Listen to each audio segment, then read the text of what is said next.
कौमी असम्बली का इजलास 2 फरवरी को होगा। कौमी असम्बली का इजलास तलब कर लिया गया है। ऐवान ज़ेरी का इजलास 2 फरवरी पीर को शाम 5 बजे होगा। कौमी असम्बली का इजलास तलब करने का नोटिफिकेशन जारी कर दिया गया। कौमी असम्बली का इजलास 2 फरवरी को होगा। कौमी असम्बली का इजलास तलब कर लिया गया है। ऐवान ज़ेरी का इजलास 2 फरवरी पीर को शाम 5 बजे होगा। कौमी असम्बली का इजलास तलब करने का नोटिफिकेशन जारी कर दिया गया। कौमी असम्बली का इजलास 2 फरवरी को होगा। कौमी असम्बली का इजलास तलब कर लिया गया है। ऐवान ज़ेरी का इजलास 2 फरवरी पीर को शाम 5 बजे होगा। कौमी असम्बली का इजलास तलब करने का नोटिफिकेशन जारी कर दिया गया। कौमी असम्बली का इजलास 2 फरवरी को होगा। कौमी असम्बली का इजलास तलब कर लिया गया है। ऐवान ज़ेरी का इजलास 2 फरवरी पीर को शाम 5 बजे होगा।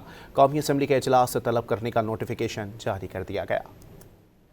कौमी असम्बली का इजलास 2 फरवरी को होगा। कौमी असम्बली का इजलास तलब कर लिया गया है।